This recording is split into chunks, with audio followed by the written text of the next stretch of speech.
Good afternoon, everyone. Can we have the house to order and people take their places? We can start our next session. The next session is quite a mouthful. I'm trying to see if I can get it right without stepping over some of my words. Welcoming everybody on the technical session titled Customer-Centric Impact Measurement. Lessons from 88,000 borrower voices and examples of practitioners turning insights into action. Wow, I'm really curious to know who these 88,000 borrower voices are. So I'm hoping we get some good insights in this session. Like to invite the panel on the stage, please. Can we have Smriti Chandra, Investment Director, Abler Nordic, joining us on the stage? Mr. Gigi Maman, Executive Director, Sadhan. Mr. S.S. Bhatt, Chief Executive Officer of Friends of Women's World Banking India. And our moderator, Pranav Sridhar, who has to take us through what these voices are, what they are telling us, and what do we need to learn. Pranav is head of sales Europe and Asia at 60 Decibels. I'm handing over to him and hoping that we can all give our panel a big round of applause for being here, taking the time out. Over to you, Pranav. Hi, can everyone hear me? Thanks so much, Teresa. I know we have, it's been a pretty long couple of days of a lot of different conversations, and I'm sure you all have, those of you who've taken the time to join us today, we really are very grateful because I know it's been a lot of information over the past few days. We are going to have this opportunity to have a fun conversation about keeping the clients, the end borrowers, the communities that really are the ultimate recipients of the microfinance loans that all of us sort of focus on, but also are really the ultimate stakeholders for which all of us do the work we do. And so today's session is really about centering those voices and really understanding what those voices are telling us and making sure and learning what we can do to ensure that those voices are front and center in how we think about social impact in the space of financial inclusion.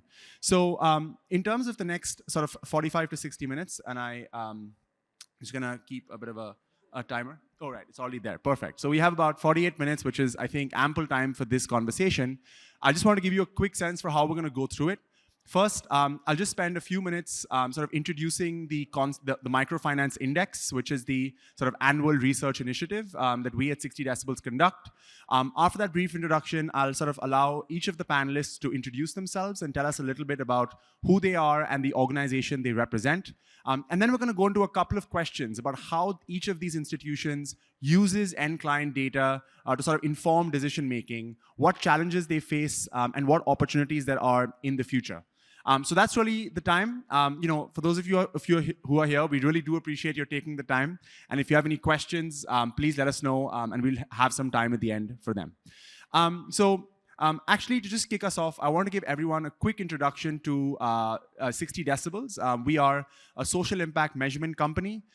We have the joy and the privilege of working with some of the leading impact investors, foundations, and socially minded enterprises around the world. We work in about 90 plus countries around the world.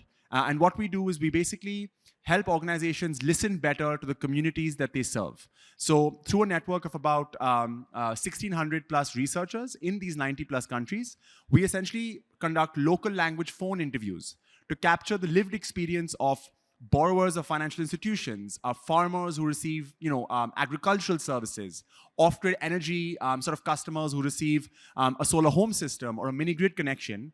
And our primary objective is to understand who they are, what their experience is, and how the product or service is changing their lives, both positively and also to capture any unintended negative impacts on their lives so that the institutions serving them can use that data to improve their services over time. Today, I just want to sort of mention that the Microfinance Index is what I want to emphasize today because it's probably one of our most exciting and one of our sort of most advanced initiatives when it comes to social impact research. Over the past 3 years, we've, as you see the number which was on the screen, we've listened to about 88,000 borrowers of about 220 plus MFIs around the world.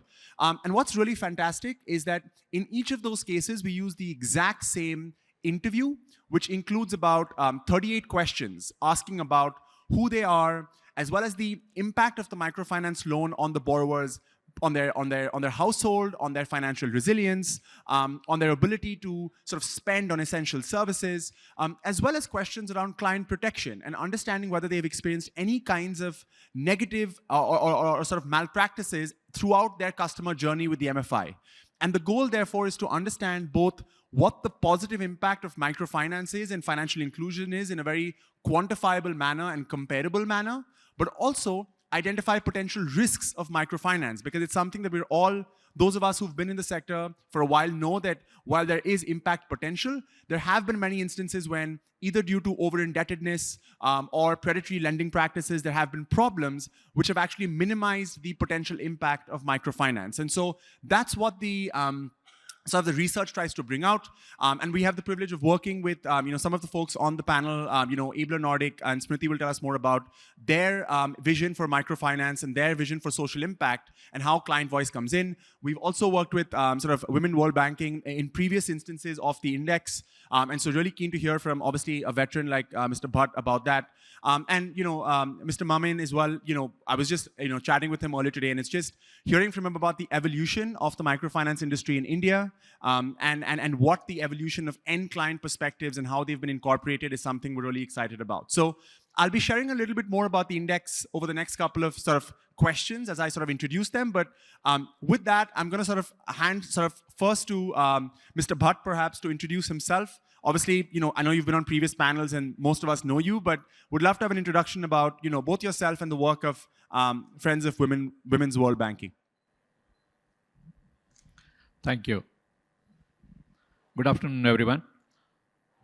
I think after lunch session and being the second day of the conference, the chairs are more than the people here, but still it's good to discuss on certain important points which are of significance to the microfinance industry. Basically, I represent the Friends of Women's World Banking India based out of Ahmedabad. Friends of Women's World Banking India, shortly known as FWWB, is a 43-year-old trust working in the space of empowerment of low-income women with the capacity building and also enhancing the access to the financial services. What we essentially do is work with the low-income women, try to build their capacity through training, handholding, mentoring, and other linkage support, so that they are able to earn their livelihood and also they are able to get their economic empowerment with our, interventions, what we do with these women. We also work with smallholder farmers in order to develop the collectivization and also see that they are able to get the inputs on right time and they are able to sell the outputs to the right seller and get the right price for their produce. In terms of developing the FPO ecosystem also we do. The other work is because now even the microfinance customers or other the vulnerable sections are affected by the climate change.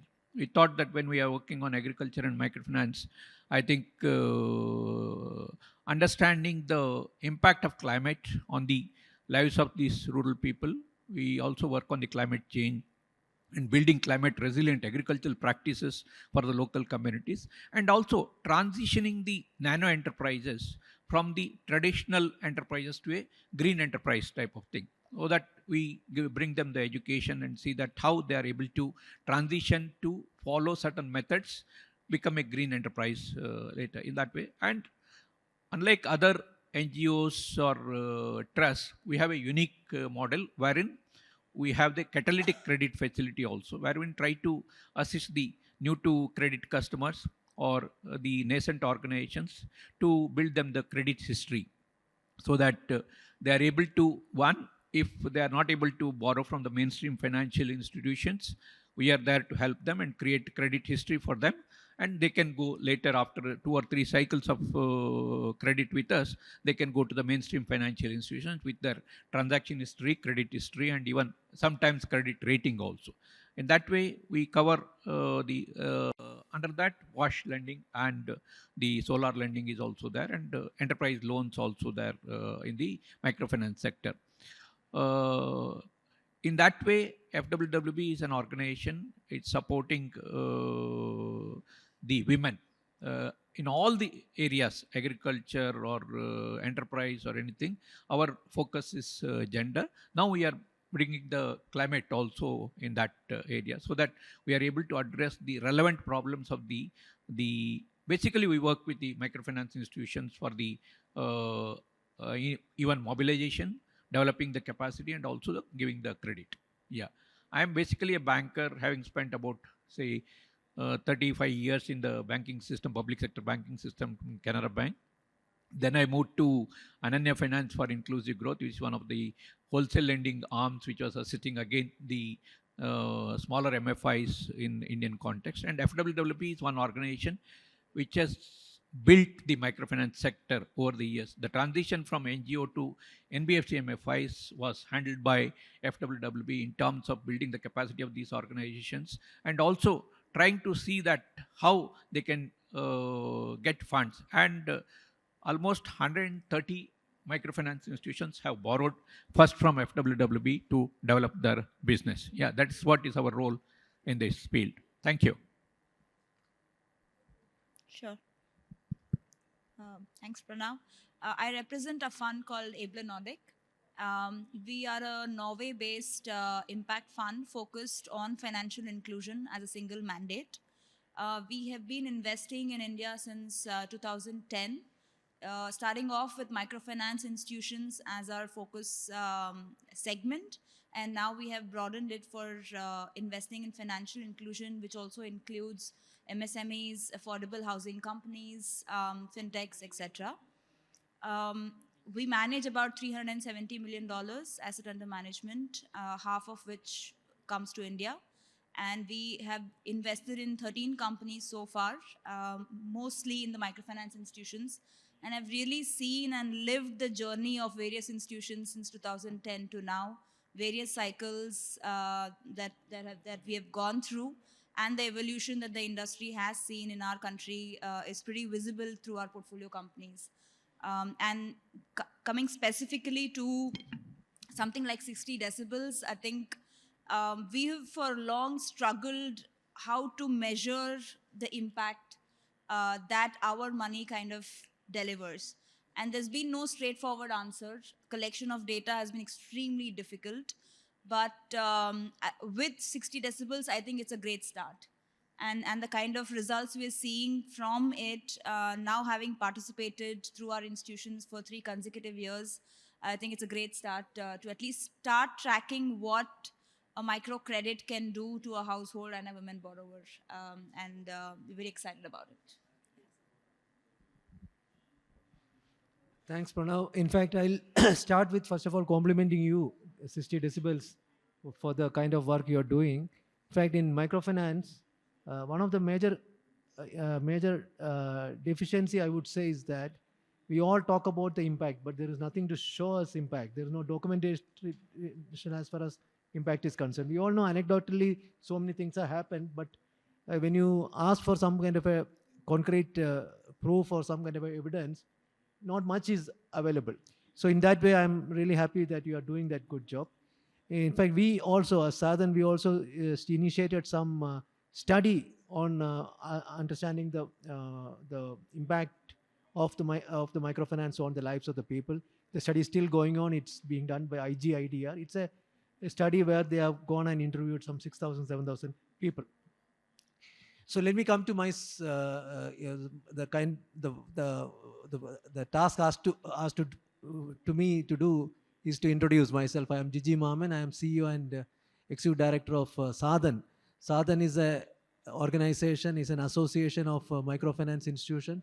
We started in 1999, so we are now 25-year-old, and we have around 200 plus members as our members of the association, of which around 150 of them are lending institutions. Around 65, 70 are NBFC MFIs, and around 40, 50 are non-NBFC MFIs, then banks, SFBs, as well as NBFCs are also part of our membership. We are also a self-regulatory organization. As a self-regulatory organization, we are exactly doing what you were mentioning about how to take care of the client protection, because we know that the microfinance is serving the vulnerable clientele. So any kind of hard steps can cause a lot of distress in them. I mean, we have been hearing, we still hear about such things. So, as an SRO, we are supposed to keep an eye, keep a watch on the microfinance institution and see that they follow a kind of a code of conduct. In fact, we have laid down a code of conduct for the functioning of the microfinance, and we ensure that they go by that. But one here and there, you still hear some violations happening. But then, on the whole, things are much better off, I would say. So, as an impact, as I said, we are also equally important to understand. We are also equally happy to note that the microfinance, which is really impacting the lives, get some kind of an evidential proof. And if this kind of studies can bring out, that would be really great. Thank you.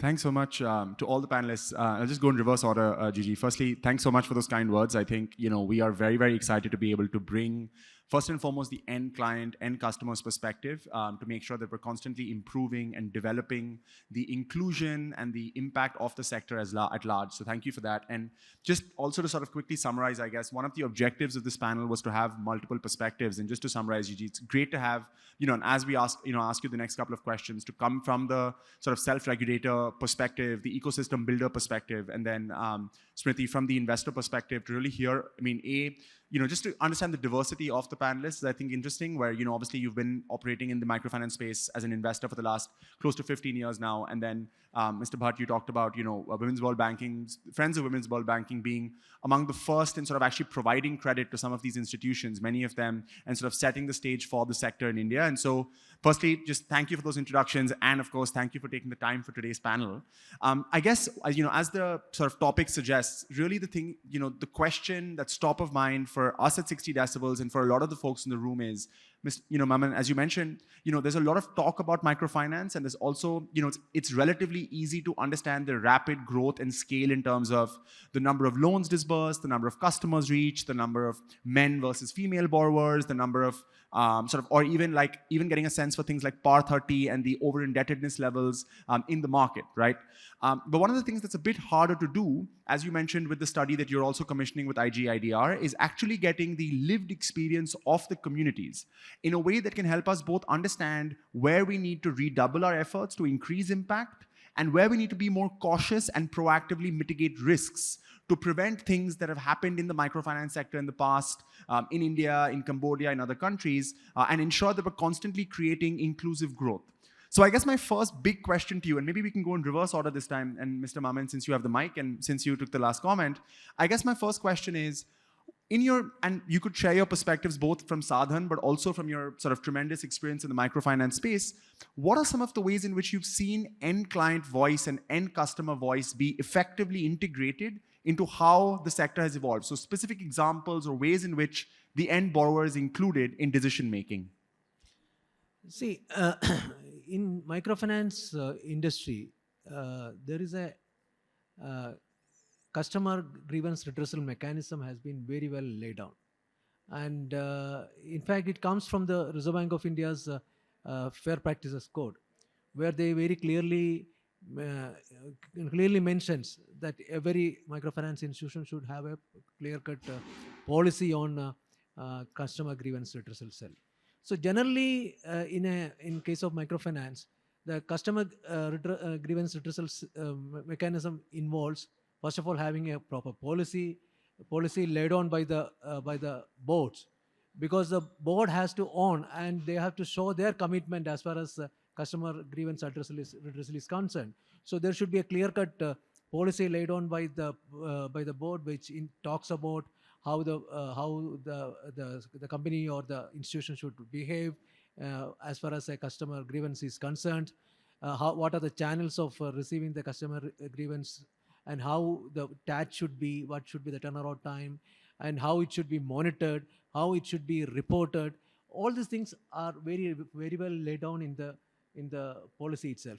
This policy also includes employee orientation, because employees are the front face as far as microfinance is concerned, the ground level employees, the field officers. So they should be properly oriented, how they should be dealing with the customers, and how they should be able to educate the customers about, raising a complaint, raising a grievance.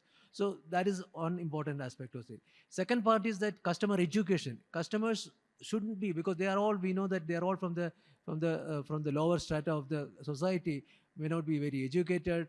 So they have to be really told, and they should be educated how they should raise a grievance if at all there is a grievance that happens. So that education is a must. And generally in a microfinance institution or microfinance financing, there are two training programs are generally there. One is what you call the CGT, that is compulsory group training, and then the GRT, that is the group recognition test. In both these places, first of all, the CGT should have a module of customer grievance redressal mechanism and how it is working, and GRT should test how much they have understood about that. So that is another part of it. So third one is that how to receive it. What is the channels of receiving the customer grievances, and how once it is received, how it is segregated, how the turnaround time is managed, and those kind of things. And fourth and fifth, fourth is the how these are monitored, whether it is being properly been redressed, whether it is properly resolved. So that kind of a monitoring has to be there. The audit system has to be proper. The senior executives should be properly looking into that. And also there is a mechanism for escalation to the higher levels. In fact, customers should have the policy also lay down how the escalation should happen. Escalation not only within the organization, it can be with outside the organization, like an SRO, like a Reserve Bank of India. So there is a proper clear-cut guidelines given as far as that is concerned. And finally, the board should have a regular review of that. As an SRO, we also have access to that. We also take a report from the microfinance institution on a quarterly basis, how they have tackled, how they have dealt with the customer grievances. So there is a format in which they submit on a regular basis what kind of complaints they received, how many complaints they received, how many have been resolved, what is the time taken to resolve that.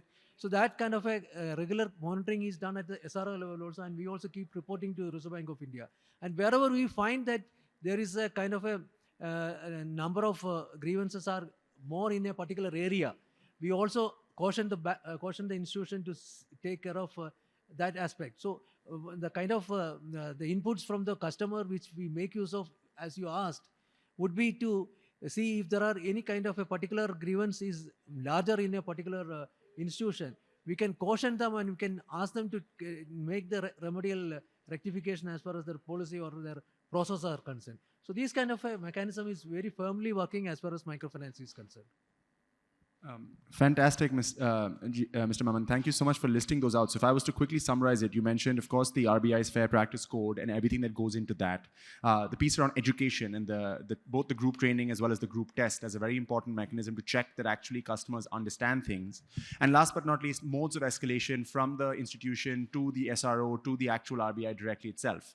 I guess one of the things that we're constantly trying to think about is one of the things that we're aspiring to do at 60 decibels is also try to validate. Obviously, there's a certain protocol and process in place, and the extent to which we can actually validate whether that's being achieved. So, for instance, to give you just a stat from the report, oftentimes anywhere between 10 to 40% of customers we discovered globally, and this is not just in India but globally as well, don't actually know what the redressal phone number is, for instance, right?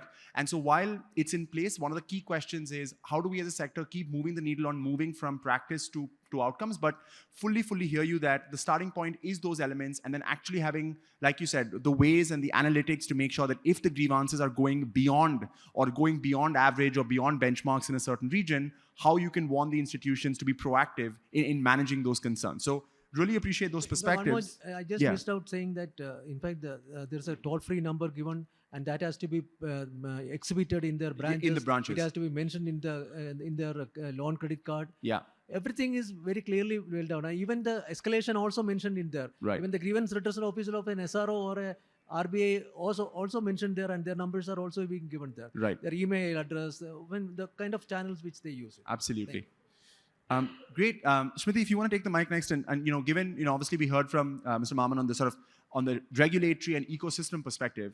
As an investor, you have both a fair bit of influence, but also limited control over the institutions that are in your portfolio, and in constantly nudging them towards maximizing impact and minimizing any sort of client protection issues. So I'm curious how you see that role and how that journey has been for you over the last decade. Yeah, sure. What Mr. Maman kind of laid out is an ideal situation where you have the policies and it is implemented, monitored in the ideal world. And more often than not, we see that that's not the case. The policies are there, RBI has to be complied with, so there's no question, right? So, and there is a grievance number where the customers can address. They also, all our institutions also capture every complaint, every call that comes, it's reported, it's resolved, there is a turnaround time given to it. Perfect, everything is fine. But where I think it boils down to really pushing the needle is the culture that the organization has developed. Is there an intent to actually listen to your customers and make changes to your processes, policies, products after hearing from them? And that is not always the case. There are some institutions which would be more proactive in adapting to changes, while some just consider it as part of, okay, tick box, we are done with this. Do we really need to change something? The business is doing fine. Why do we have to bother? So that also exists. So I see that in our portfolio, we see the range of institutions, right? And some are on this spectrum, end of the spectrum, some are on the other. But where we as investors want to and try and make an effort to play a role is to keep nudging them towards a situation where we are listening to the customers and making changes to our own business models and processes. And that's where I think there's a limited influence that we can play as a role, as I said. So when I'm on the board of institutions or even our fellow team members on different boards, this definitely comes up. Every quarter, things get reported as to what are the customer grievances. But we take it one step ahead, where we say that, okay, what are the top 3 things, issues, not just issues, even suggestions that come in, right? Can we do something about it? Can we make some changes to the product so that the customer is happy with it? Simple things like the most common one we hear is increase the loan size. The second one we hear is change in interest rates. These are known. And beyond a point, you can't do much. There's a business model in place. But other than that, if we hear something that, some center meeting is not happening at the time that we would like to, instead of monthly, we prefer weekly, fortnightly. Those are changes which are in our control, and if it gives a little bit more benefit and comfort to customer, why not? So we do evaluate it from a business perspective, right? And those are the things that we've been able to push the needle on internally. And not always we get the results we want to, and or rather monitored in the way we want it to be. But it then boils down to how the team at the organization want to implement it, follow it up. A lot depends on that, usually. Great. Just a great follow-up to what Gigi said about, there's the ideal and a strong ideal bar that has been set by the RBI and the SROs. And as you mentioned, I really like that point, Smriti, about the fact that while those are in place, you see a spectrum of proactiveness and intent within your portfolio companies to actually incorporate those the grievances and the suggestions in improving, like you said, the products, the policies, and the experience of the customer. I guess one thing I'd love to move to you, Mr. Bhatt, is on the, because you've been on the actually delivery of products to end customer side of things. One of the things I'm always curious about is there's this concept, and people talk about it a lot, which is around, customer-centric design. And I know that, both Gigi and Smriti talked more about the sort of a little bit more about the minimizing harm, which is obviously critical to maximize impact. But I'm curious to hear, even from your perspective, in addition, of course, please feel free to add on the client protection side, but specifically, how do you think about using client voice to actually inform product development? Because you talked about so many themes like catalytic credit facility, the climate resilient agricultural practices. How do you use the end client experience to inform the development of these new products? Yeah, Thank you, Pranav. I think I truly agree with Smriti in the sense that you should be having a listening post in the clients, that whatever they are telling, you should be continuously listening and trying to moderate or improve your products and services, whatever is delivered to them. But microfinance being one of the regulated entities, and what I feel is there is, if we see the evolution of microfinance over the years, okay, you see now the income generating loans. Okay, it has been the standard product, I think, for the last 25, 30 years. That has been there. There is a customer requirement. Yes, we are listening to the customers. How far the organizations are responsible in converting those listening into the actions, I think that is most important thing within the regulatory ambit. Okay, regulations are there, but within the regulatory ambit, whether I can consider my customers grievance or suggestion or whatever the feedback they are giving, whether I am able to take that and improve our system. I think microfinance, in the sense, has a very good system. That's a high touch model, wherein you go to the group, have a group discussion with the people at the time of disbursement of loans, even at the time of collection of loans. In that way, there is a frequent interaction with the customers. Frequent interaction with the customers. It is again, the customers are women customers. That means they are able to express themselves in the group because all women are there and they are comfortable in expressing their views. And most of the times, the person who is receiving that, one, whether they are able to absorb that, what is that customers really understand that and bring it to the top management, that these are the requirements of the customers, how we can change this. Now what we are seeing in the microfinance field itself, see, most of the microfinance customers have borrowed more than 5 cycles or 6 cycles of loans. As Meman was mentioning, we do not have any empirical evidence to show that either economic empowerment or even social improvement or any other type of impact has happened or not. Okay, anecdotal stories are there, people are there, but whether you have any empirical evidence to see that this is happening, that is not there. In order to build that, I think the system of SPI 4 or SPI 5 should be implemented by all the organizations to see that yes, what we are doing is right, or if there is something we can improve on, that should be from the systems perspectives, procedure side. Okay.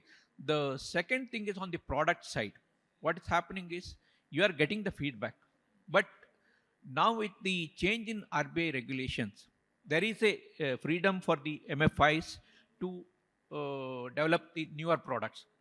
Maybe because only the quantum restriction is there, the repayment capacity you need to see, and within that, but still that evolution of new products is not happening. Maybe because now it's what is happening, every month you need to pay the interest installment and other things. For a farmer, if he is doing some crop, okay, growing crop, where he will bring this amount, that sort of things and I think if Gg corrects me, maybe about 60% are agricultural customers in the microfinance. Yes, 60% of the clients are from the agricultural sector. Whether we are understanding their needs, whether we are seeing what is his income, from where he is getting the income, whether his monthly income would be sufficient to pay your debt or not, or you are giving for crop cultivation. Crop comes after, say, 3 months or 6 months. Whether looking to that and you are designing a product suitable to the farmer, that is one thing I think we need to understand. Maybe in the microfinance system, because designing of software or other systems may be little difficult. But if we are evolving organization, we need to respond to the client's needs and client's requirements. Whatever, if client has to be satisfied, no, that requirement has to come. That is the thing. And the microfinance as a origination, no, it was for social impact and women economic empowerment. over the years, what has happened is, yes, commercialness has to be there. And when we are in the commercial business, that commercial lending aspect has to be there. But combining commercial business with social impact is much, much better. Whether you are able to address the requirements of the women or the other clients in terms of their other capacity building needs, whether as an organization, microfinance organization, I am looking at those requirements for them, whether I am trying to build their capacity in terms. Now, because of availing 4 or 5 cycles of loans, she must have graduated from a livelihood or sustenance enterprise to a micro enterprise or an enterprise. Whether I am giving that support to her, maybe there is a requirement. We have seen wherever we are conducting, as FWW, we are conducting capacity building programs for women. No? At that point of time, we see women asking for 80,000 rupees, 1 lakh rupees, 1.5 lakhs of rupees, like that. But microfinance institutions are not able to cater to that. Only few are designing that project, but most of the microfinance institutions are not able to provide that.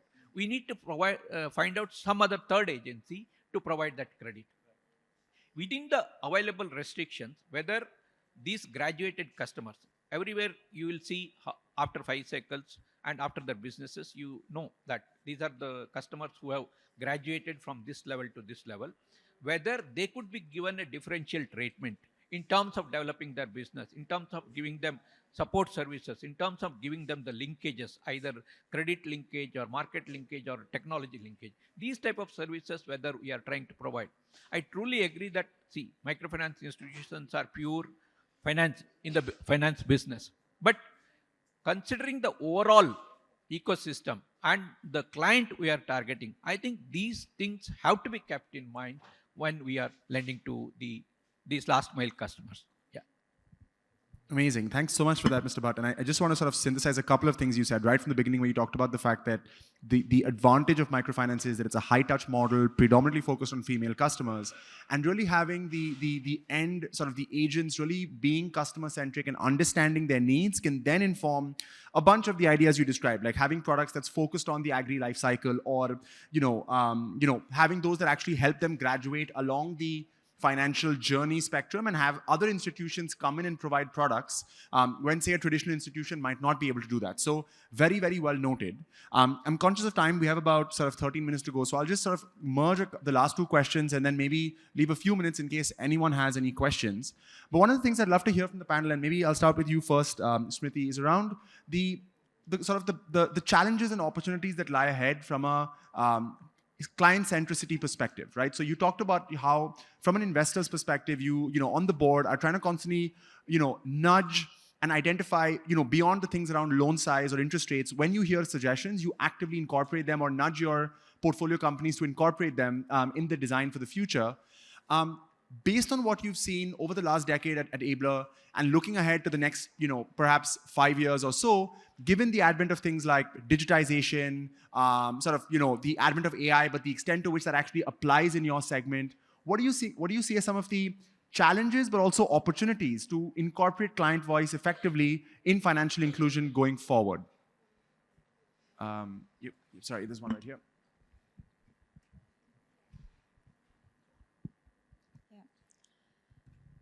It's a bit wide in terms of what it can be, but I think I'll start with something which is in front of us, right? Sir already mentioned the relaxation of guidelines from RBI. So far, microfinance has been a very straight-jacketed product. There's been no customization, there's been no changes in the way you can offer, and neither were the institutions really assessing the household incomes of the women borrowers or gathering any data from that perspective. Now you're obligated to do so. You're obligated to underwrite the household along with the women borrower, who else is there, what's the kind of income. And that's where I think that's the first data point capture that the institutions have started to do. So for me, that's both a challenge and an opportunity. A challenge because so far we have not done it.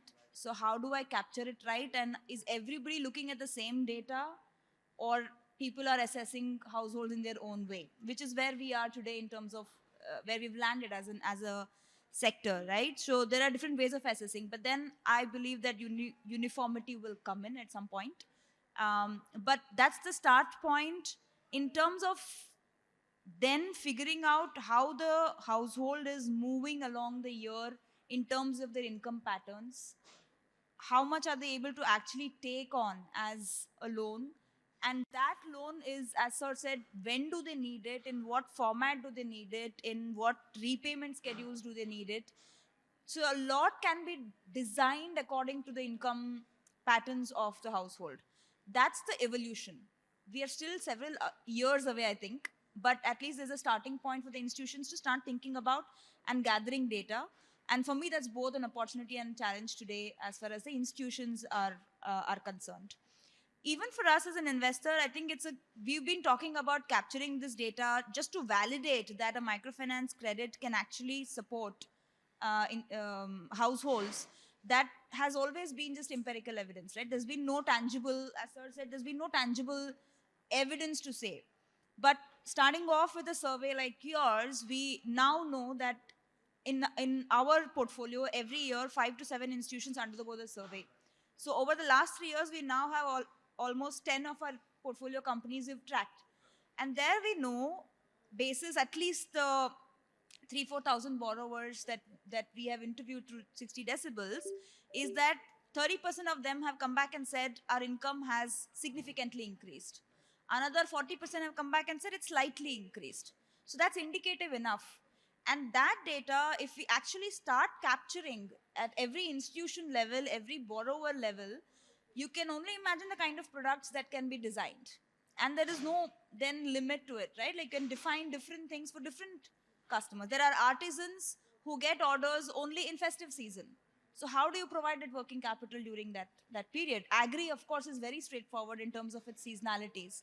But even other sectors, micro sectors, have their own timing and seasonality built in. So how do you design products? So that's where I think the future is.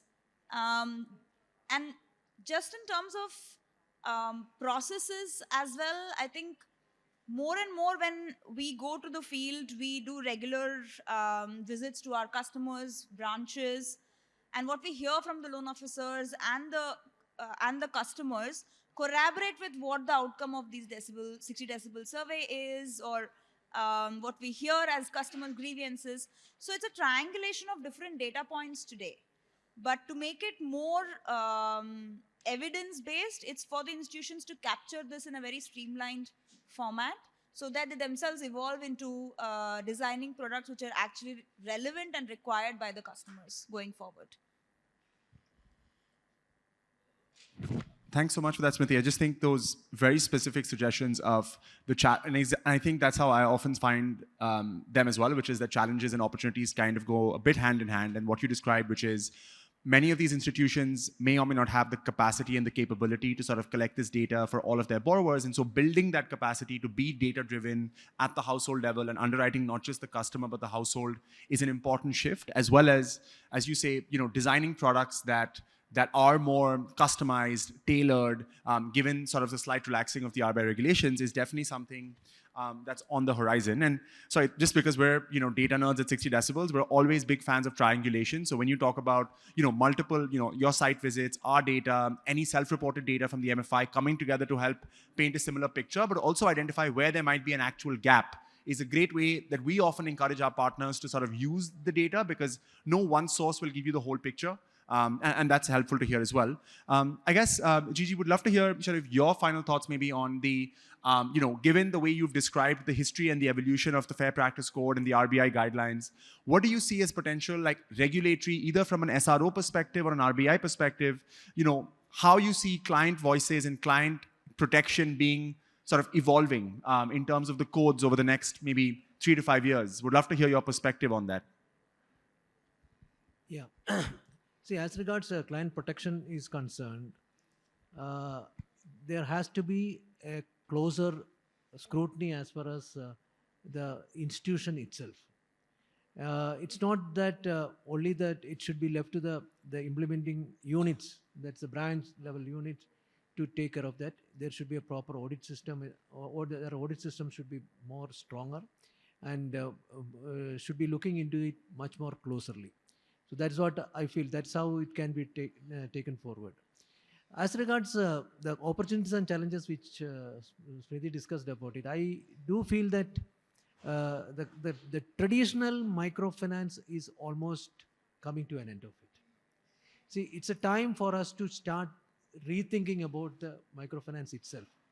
See, last 25 years or 30 years, we have been following the same pattern of lending, forming a group, giving a loan, and at the most, just to look at the household income by going through the credit bureau data, or for that matter, some kind of a investigation at the ground level, which is not sufficient, probably. And now we have been seeing that in the last few years after the COVID, in fact. The group system is slowly getting diluted. That group, you can't now depend. That joint liability is not a concept which you can fully depend on. Now you need to look at more of individual capacity, individual capability of creating generating the income. So more of underwriting is required. Underwriting is not just by looking at the household income, but even maybe to the investment, what kind of activity they are taking and what kind of income they are going to generate out of that. A closer look at the or closer underwriting of the activities for which the banking MFI financing is done, that is also needed. More of individual financing could be in a group mode, but individual financing has to become much more, I would say, much more focused with a stronger underwriting individually, not to depend only on the joint liability concept, which is not there at the moment, I would say. But then group mechanism can continue for a kind of a peer pressure or that kind of a thing. So a total relook of the microfinance is required. We can't depend on the entirely the older system, and definitely client protection is a I would say the very key of the whole system. If there is anything going wrong, then we have been seeing instances, in Karnataka, for instance, in Gulbarga and all, we have been seeing some kind of a disturbances, because there could be one or two such incidents which has happened, which has gone against the code of conduct and which has caused some kind of a coercion, some kind of a distress in the people, which has causing a larger distress for the entire community. So client protection is the center of whole thing. Client responsible lending is a center of everything. Taking care of the client's needs, especially when we are talking about a vulnerable section like the microfinance segment, that is a key of the whole thing. But around that, we can't be only doing the traditional way of doing, but doing it in a much more individual based lending with a stronger underwriting system. Fantastic. Thanks so much, Gigi. And again, just to summarize very quickly, I guess what you're saying is that we've come to this point where we can't be doing microfinance as usual, as we have been over the past couple of decades. And there's an opportunity for us to really rethink, fundamental premises of microfinance, such as group lending and group liability, and really improving sort of that individual financing and individual underwriting capability that the institution can bring. Because in the past, there was not the available data to actually based on the credit history or other data sources to actually do that. But now, with the advent of that information, we should be able to move the needle and actually underwrite more effectively, as opposed to needing the group perhaps to do that for us. So honestly, very, very interesting insight for me as well. Mr. Bhatt, you have the privilege of being our last sort of speaker on this question of how you see the opportunities and challenges, because I know you were nodding to a lot of Gigi's suggestions. So would love to hear your final thoughts before we wrap up. Yeah, I think, the thing is, microfinance has got a lot of potential. And with the coverage, if we are seeing, maybe 200 to 250 districts are concentrated districts. But you have other 500 districts where the microfinance institutions have not reached, and there are unreached areas. Okay. Now, when the sector improves, like Gigi said, moving away from the group lending to the individual lending model, you need to have stronger systems, stronger processes, and also underwriting mechanism. That's one thing. Second thing is very important is, I think the microfinance institutions have to have a self-imposed matrix for even financial inclusion, like how their customers have been able to account opening is one thing, but whether they have been able to operate their accounts, whether they have been able to get some benefits out of that, That is thing, whether they are able to, whether they have moved to the digital transactions mode, how frequently they are operating on the digital mode. I think these type of information they need to track, and depending on their responses and their this one, the client can be given products of their requirement. I think that will be a good data set for the microfinancing. Then second is on the usage and engagement matrix, wherein how these people are using the loan and how they are getting engaged with other ecosystem partners in developing their business. I think that also use cases and role models have to be developed to see that other women get example from these people and try to see. I think we need to create and help in improving the economic level of these people, how the financial resilience has improved, how the clients are able to meet the shocks, sudden shocks like say floods or other hazards like that thing. I think these are the things. And also, as I told, the partnerships are also, collaboration is also very important in order to address this issue in a 360-degree way. I think these all things will definitely help in taking the microfinance to the next level, because now the customers' aspirations are very high. Customers are aspirational. They need supports to reach their aspirations. I think that is where we are there. Fantastic. Thanks so much for the part. I'll just leave that there, which is just so many opportunities for us to digitize, for us to be more effective at underwriting, and ultimately be more impact focused as institutions. So if you have any questions, I know we're at time, but if you could sort of just come up to the panel and ask them directly, that would be great. Yes. Right. Other side, most of the products or companies, whether it's a consumer durable, there's an affordable segment, the two-wheeler, everybody pushing their product in the rural area. They feel rural is the main, now the hot cake in the country. So is it that only because of MFI over leverage, we are finding the crisis in the industry, or everybody is going and putting their product to the same household, family? Is it not making the burden on the family one side? Second side, MFI industry, with a beautiful SHG concept where there is a huge savings. Huge savings which are part of Indian economy. Now because of the various reasons, it is disintegrated to JLGs, all that. And now every bankers finding difficult to get the deposits. The SHG model, which had a huge deposits or savings, which we ourselves deteriorated, what is the contribution of the MFIs or people working in the micro industry to bring back this culture of the savings? Because no one is there to training on the savings nowadays. Everybody want to do the lending, digital lending to physical lending. No one is bothered about the savings. Right. At least microfinance industry, which had a huge savings base. Why can't they think of building a tree back to the savings one side? Third, my point is, though microfinance industry, they purely focus on micro lending. The most of the microfinance women, their family depend on the agriculture. And now recent cyclone of Tamil Nadu, Karnataka, everything, they lost the standing crop. The microfinance segment, why can't they look into the agriculture also as a part of the profession, which microfinance women are depending on their livelihood or income, instead of searching some other income generation activity, safeguarding the agriculture, which many of the micro industry, they're not looking into as such. So these three I want to address. What is that your suggestion to address these three items? Got it. Mr. Yeah, please.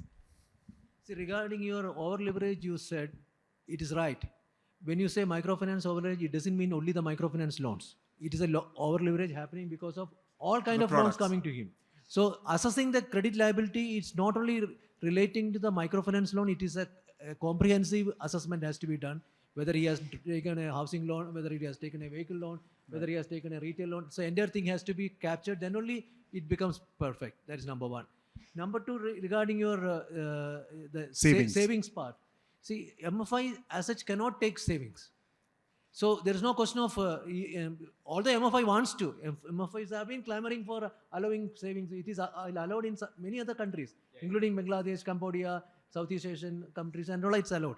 Here it is not allowed. So that is not possible at all. One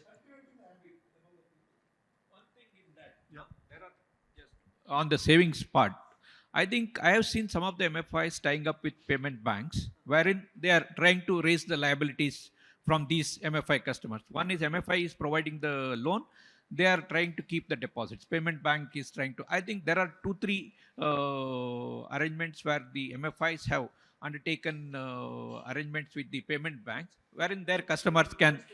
Yeah, small finance banks also, wherein customers can deposit, maybe small RD or savings bank like that. I think that has to, like the partnership has to move in. And third one, you talked about the agriculture. Agriculture is definitely agriculture activity, as Pranav also said, around 60% of the loan. I think Batsab said 60% of the loan. If you see, it's still used for agriculture as per the data which is given by the MFIs and the borrowers. Thank you. Any other questions? Because I know we're at time. Okay, great. Well, thanks so much for those questions. Those are all really good questions. Again, and thank you to the panel for taking the time. Teresa, we're good to wrap up. We've been very time bound. And really, congratulations to the panel. I wish if these chairs had more humans than they do right now, they would walk away with a whole wealth of information on what the topic was. Our loss. But thank you again, once again, to the panel. We would request you to come ahead to the stage for a photo for the group. And I will request my team members to come and give you a token of appreciation. Thank you.